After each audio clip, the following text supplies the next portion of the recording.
Je vais vous parler aujourd'hui du dulcimer, qui est ici. Je vais vous montrer un peu ce que j'observe quand je regarde ce type d'instrument-là. Donc déjà, c'est un instrument à cordes, donc on va dire cordophone, sitar puisqu'il ne possède pas de manche, et on voit ici qu'il possède 4 cordes, dont 2 sont très rapprochées et peuvent constituer ce qu'on appelle un chœur de cordes, c'est-à-dire des cordes qui sont soit accordées à l'unisson, soit accordées à l'octave, et qui sont jouées systématiquement en même temps. On a ce qu'on appelle un chœur double.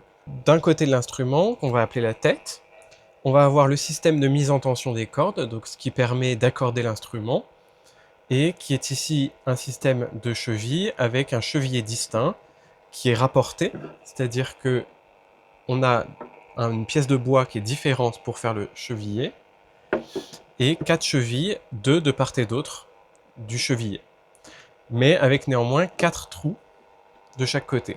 Donc les cordes sont attachées à ces chevilles pour qu'on puisse les tendre.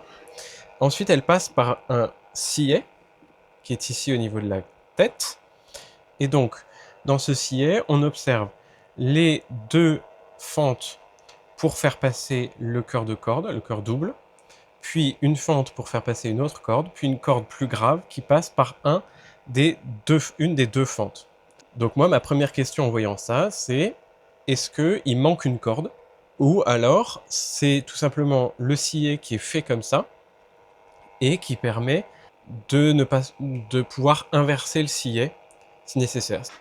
Donc ensuite, sur la touche, on voit différentes frettes qui sont des repères pour le musicien pour pouvoir jouer les bonnes notes.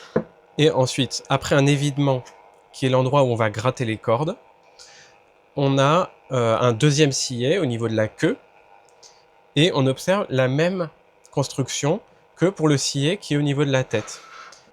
C'est uniquement quand on vient au niveau de la queue où on observe 4 points fixes auxquels s'attachent les cordes donc pour pas qu'elles bougent, et là par contre il n'y a que 4 points fixes sans trou manquant.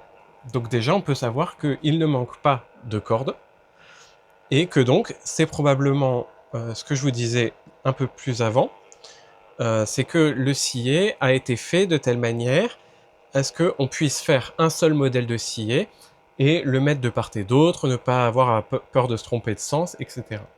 Donc voilà, on peut émettre des hypothèses sur la construction de l'instrument, l'histoire de l'instrument, en le décrivant le plus précisément possible et en l'observant aussi bien que possible et aussi précisément que possible.